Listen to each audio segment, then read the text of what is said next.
ye na ba devoir lokola citoyen ya mboka wana. Soki mutu ayebi constitution te ya mboka na ye, ala difficulté koyeba ba droit na ye na ba devoir na ye. Amen. Amen. Yango moni na ba pays lokola tous ces exemples, les exemples de kaka. Ba pays lokola ba RDC, République démocratique du Congo.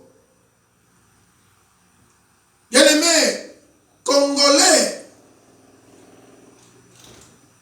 azakata na tante ya koluka ba constitution ya mboka na bango eloba nini mpona problème moko boye.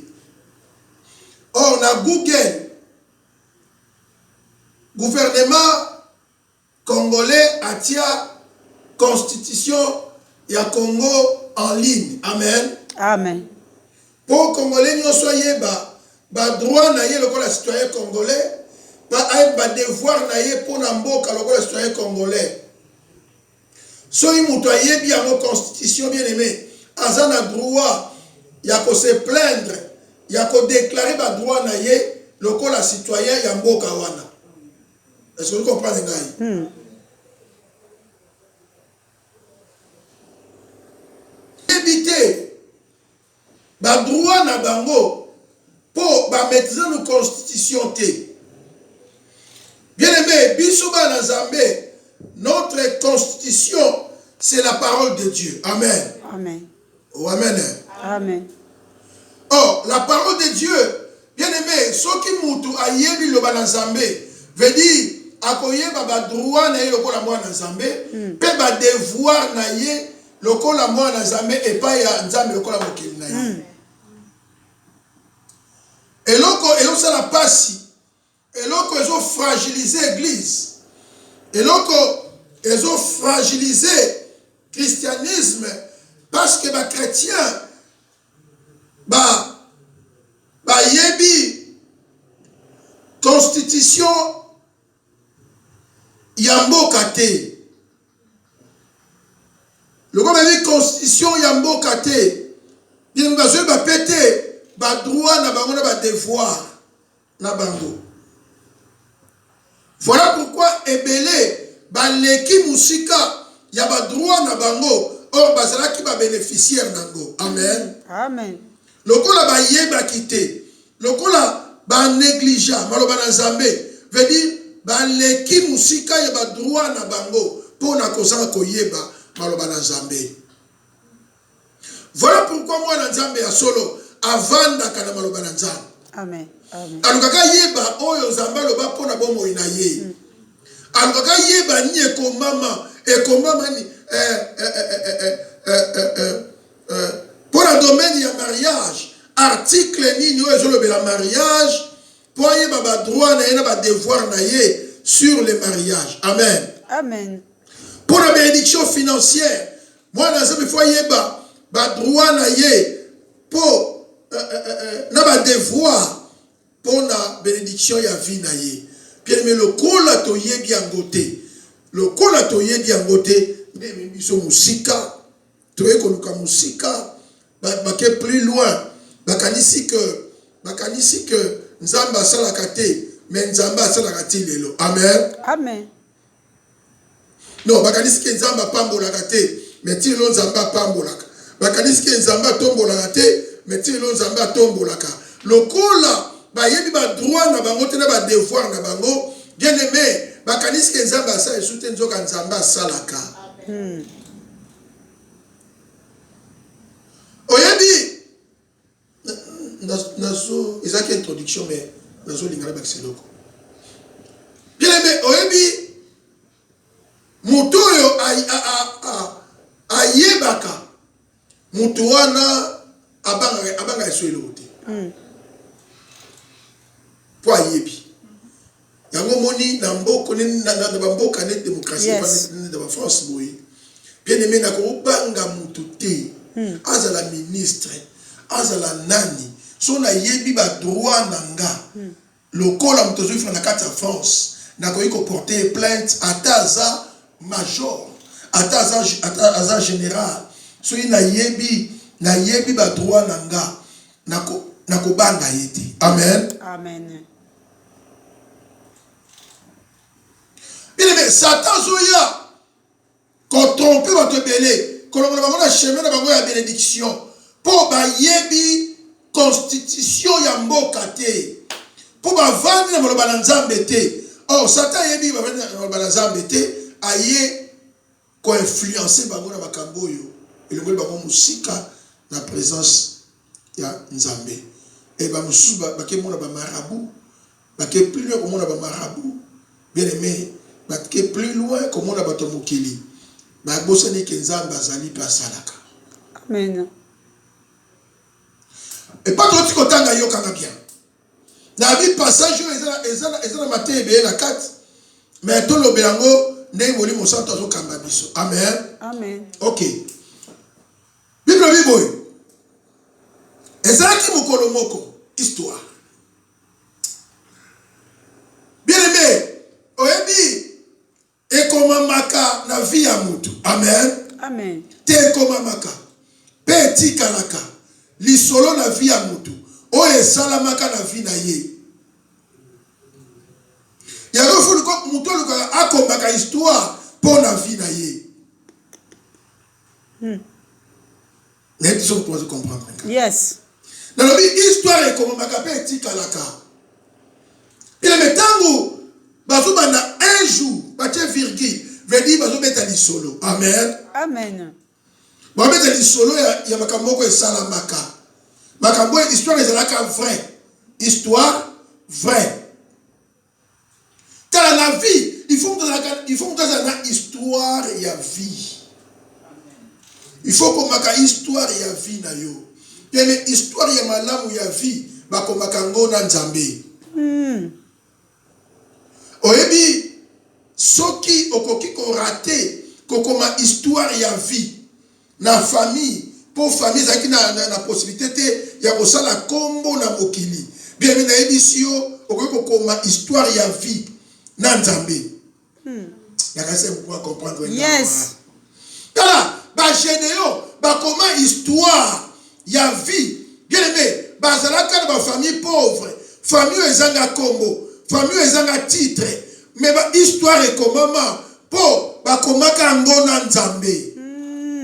C'est ça. Na vie faut nous okoma histoire. Non, yongo alobaka Seigneur, en toi je vis mon histoire. Bien aimé, ngana vivre histoire nanga en Jésus. Na Yesu na komaka histoire ya vie nanga. Amen. Amen. Yete komaka histoire ya vie na yo na nani? Histoire ya vie na yo komaka ngo na nani? Seigneur, ezande pa na onenga nazo vivre histoire ya vie nanga. Bien aimé, nazo vivre histoire ya vie nanga kaka na Nzambe. Ezala bat bakoma ba histoire ya vie na bango po a travailler na parlement. Azalaki parlementaire, azalaki député, azalaki ministre, papa na bango azalaki général, maman na bango azalaki bourgmestre, bazalaki na kombo moko etangamaki. Amen. Amen. Histoire etikala na kombo etangamaka. Bien aimé, tikana yebisa yo que vie na yo sur la terre et que une apercité. Yes. Non, il une apercité. Non. Il faut histoire éthique là. Balo barakeno mutu moko leka kiawa. Atika ba empreinte, atika bilembo, akomaka lisolo na ye. Oh yes. Akomaka lisolo. Oh yes. Ba okanisa yo pona lisolo moko okomaka. Pona eloko moko esalamaka. Ba bate azala kiawa. Ya leka ki awa. Amen. Amen. Bien aimé, batoyo nene soke lisolo ya bien. Et comme kaka na Nzambe. Oh. Tetika na ibisa yoke kombo okoki kolata ya mutu ya mokili oyo kombo wana un jour ekoki kolimwa na se na moi. Oi. Toyebi ba famille oyo bakombo etangamaka oyo basalaka histoire Maintenant, Naïf Sabino, que l'eau famille, et comme une aperçu. Amen. Oh, amen. Amen. Oh, Jésus, merci. T'as la banzela autocanisé qui te recote, hein. Je comprends, hein. Amen. Donc, nzela autocanisé recote à te mousatoye à cotition nzela wana. Bien aimé, Luka comme histoire ya vie, on marqué époque na yo, on marqué génération na yo. Non, l'isolo est betama. Comme wetikala et comme mama seko na seko. Baka nisaka yo. On baka un jour. Mutumoko azalaka wa un jour. Non, un jour. Moi si moi avandaka wa. Maman moko avandaka na ville un jour. Te azalaka na ville maman moko. Non, frère moko avandaka awa. Non, bien aimé, histoire nan Nzambe. Na lobi etikala ka libela na libela de génération en génération. Kembona Yahweh. Yango monita Nzambe osala. Ka Nzambe azobanda na Abraham. Nzambe asuka kaka na Abraham te. Il faut quitter pas Isaac, il faut quitter pas Jacob. Et go suka wana te. Il faut Israël baya 12 tribus babima. Mais comment il faut tikala? Oh yes. Oh yes. Pour bazotambola na Nzambe. Oh yes. Amen. Bazo créer histoire. Gloire. Créer histoire dans Nzambe. Gloire à Dieu. Bazo créer histoire dans Nzambe. Capable, il y a créer histoire, il y a vie, il y a vie na yo. Oebi, et nous on liboso, il faut comprendre. Que Nzambe est capable de rejoindre à tomboli likolo. Yes, yes. Et Nzambe pas tombola mutu. Nzambe azana posa kaka te ke mutu le faza na ba diplôme ebele. Non, Nzambe azana posa kaka ke mutu ma mutu le za disposer. Amen. Bien maintenant où génération le bankolo. Ah! Ngai pensa. Na gosa la paix histoire. Ngai. Bakokipe koloba pona libota nanga. Libota kutu ya pambala pambala. Libota ya muke. Tolia kana ba calcul. Ce to était to so to kolia.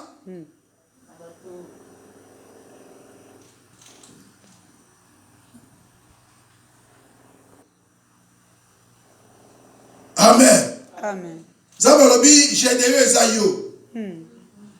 Soki libota na yo e bimakite histoire ezo banda siko epa na yo. Oh yes. Non, l'isole ezo banda epa na yo Gédéon. Bien aimé, si kana yebisa yo ke Nzambe akoki kobanda osala eloko moko na nzela na yo libota na yo ebimi. Amen. Na nzela na yo kombo moko ebimi. Amen. David o yebanaki te yebani mpo na yo.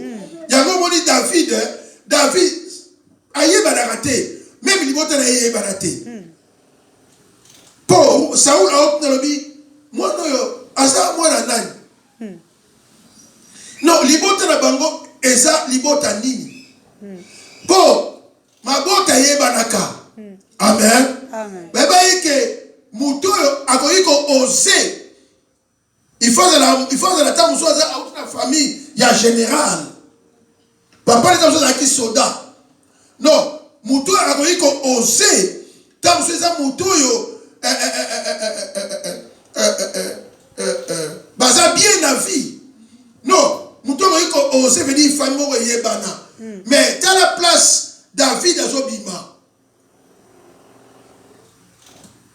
Na kati ya zamba. Azoya poko ma histoire ya vie na yepe ya libota na ye. Amen. Amen. Non, mukolo wana na sabino bien aimé. Ndako ya David e yebanaka. Ouais, ba yebaka na David. Te papa ba David akomaki lokola lokola héros. Me dit so to bona zela na bato ba yebaka yete. Ba bitala papa, moi na mama ki Goliath. Papa na bango ye wana. Même un grand frère naïe, on va dire que la champ de bataille, on va voir que David Abunda, n'a su que après Bitumba de la Goliath, ma grand frère n'est pas, il se présenter, biso, et ça biso, ma grand frère n'est biso. Amen. Amen. C'est biso ma grand frère naïe, et ça biso. Non, et ça biso ma grand frère naïe. A créé, a commis histoire à vie naïe. Amen. Amen. Bien aimé, dans la vie, il faut faire une empreinte. Il y a un mot, il y a un biso boy. Quand ça a raté le bon batunyoso, bato sala. Pour yo za yo, na bi oza différent na batu. Quand ça a raté oh batu parce que ça sali déjà. Quand copiera pété. Gloire. Non, ceux qui y a malamu ezali zwa. O bakisango na oyo yo za nango. Amen. Mais quand copiera mutute. Non, asa indeni. Tela suki na yabite yonde. Non, te. Na lobi, ceux qui va télémisi, ba yo ebele. Yo kozala différent na ba yo wana mususu. Gloire. Amen. Gloire à Dieu. Oh amen. Amen. Non, laisse tomber. Bien aimé, yo, na lobi na yo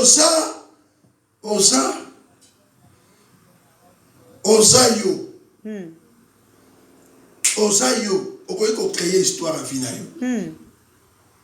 Na yebi okoki ko créer histoire ya libota na yo. Amen. Soki ba mataka te, yo koki ko mata. Yes. Amen. Gloire. Non, place bango ba sukaka, yo koki ko leka ba limite bango ba sukaka. Gloire à Dieu. Non, oyo bango, bakoki ko sala te. Na yebi yo za capable ya ko sala ngo.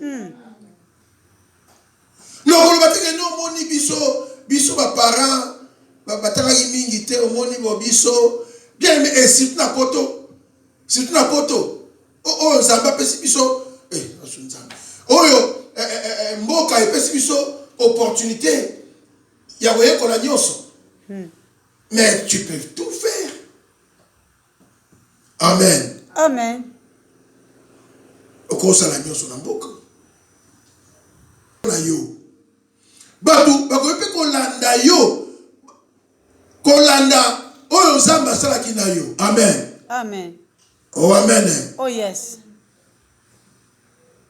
Mais problème est nini? Problème est nini? Mais problème est nini? Problème est que on comprendre kaka na Nzambe ndoko yiko sala makambo batu mususu ba sala te na vie. Oh yes. Amen. Non, kaka na Nzambe oko dépasser ba limite oyo batu donc oyo ba famille na yo suka batu bakokate yo ko ya ko leka ba limite wana kaka na Nzambe. Gloire à Dieu. Amen. Amen. Amen. Bon, tous les cas. Un jour, un jour, Jésus monta dans une barque avec ses disciples. Il leur dit, passons de l'autre côté du lac. Mukolamu ezalaki nini? Mukolamu ezalaki que Yesu a suivi les disciples na yebi yango tomata na bwatu pe tokende na ngambu mususu. Amen. Amen. Bien aimé, problème ezalaki balongwa na ngambu bazalaki pe ba traverser na ngambu mususu.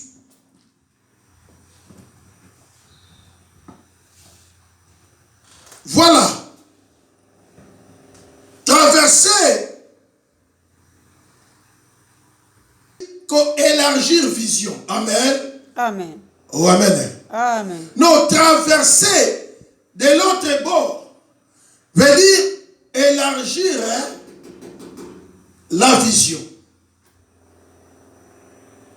Élargir vision, il y a vie naïe. Amen. Il faut élargir vision. Comment on va kabukaka habitude, mais quand on élargir vision, qu'on pousse à la musique, le lengi à comment on la kamakambu. nalobi pour mutu ba limite na ye ezala élargi et s'étendre. Il faut mutu ayeba ko élargir vision na ye. N'est-ce que vous comprendre? Gloire à Dieu. Oh, Alléluia. Élargir vision veut dire mutu wana a la capacité ya ko élargir même la limite ya vie na ye. Veut dire élargir vision, ça veut dire élargir la limite à vie nanga. Non, passer de l'autre bord. Tu dois élargir vision. Oyebi tango mutu azo vivre sur la terre. Bien aimé yokangai. Et ça comparé na voyageur. Amen. Amen. Donc notre séjour sur la terre, et ça comparé na mutu azo voyager. Oyo ezo leka. Chaque jour, oyo ezo leka ba fi na biso. Nous avancer vers quelque part. Amen. Amen. Chaque jour, nous avancer vers l'éternité. Vivre sur la terre est comparable à voyageur. Et chaque jour, nous avancer vers l'éternité. Amen. Amen. Chaque jour, tant que nous sommes à Tongo, pour tant que nous sommes là, journée de biso, et ça bitumba. Nous avons un combat à chaque jour, pendant que nous vivons sur la terre, pendant notre séjour sur la terre, pendant que nous allons se diriger vers l'éternité. Bien aimé, Mikolo ne biso nyonso. Donc, et ça combat, nous avons un combat à chaque jour.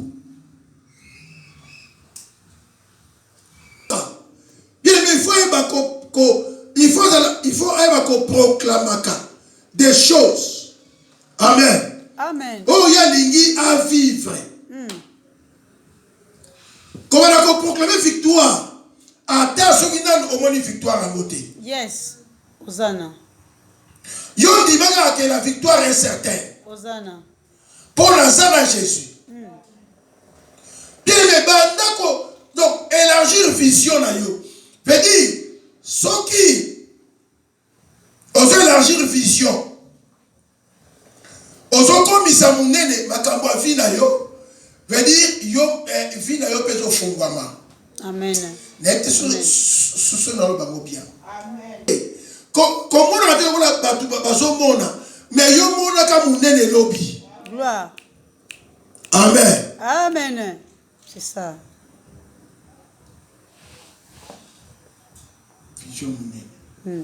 Lobby, yango te oyo yo za lelo. Bien mais lobby na yo eza différent na lelo na yo. Tika na yebisa yo ke okozala munene makasi lobby, soki vision na yo ya lelo eza pe munene. Est-ce que vous comprenez ça? Yes. Donc soki ozala ba vision minene, okozala pe munene lobby. Mais soki na ba vision ya bokonda.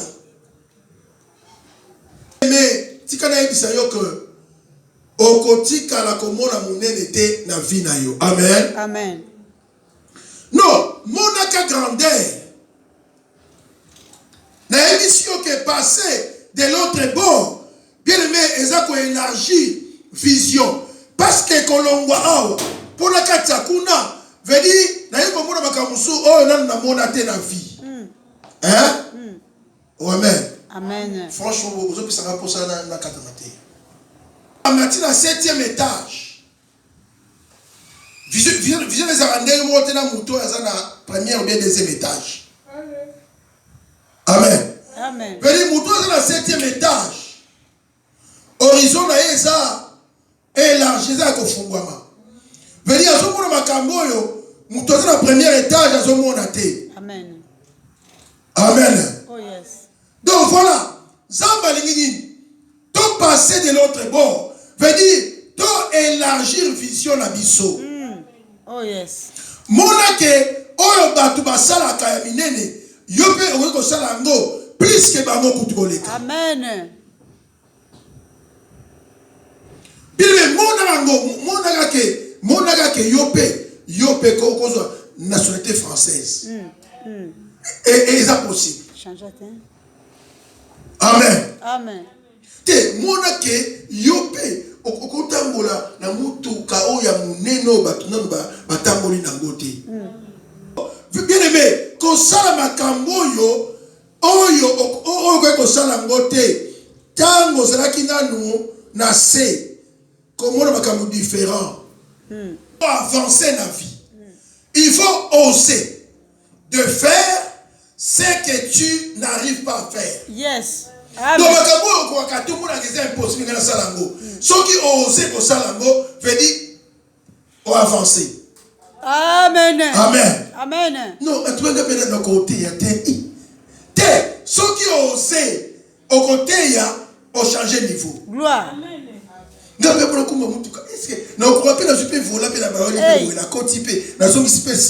Oui, tu peux le faire.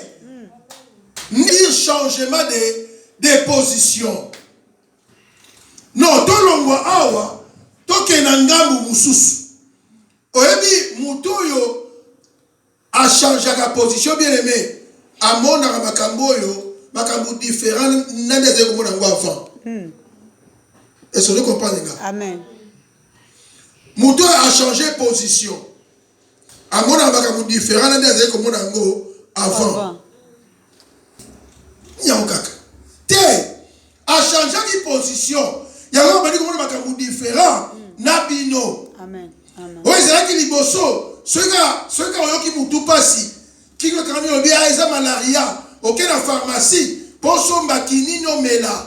Mais konabo sunde kona bolingo yo olingi ngami papolingi ngamingi loba na Nzambe oyo komata na mutema na yo conformément na malobo yoki to bondele pa na Nzambe. Prions. Seigneur Dieu, te pécio, merci Jésus. Yaya te lobi merci pour na malobo to yoki Nzambe na biso. Oza Nzambe ya la kisaka biso mo santo. Oza Nzambe ya la kisaka biso Jésus.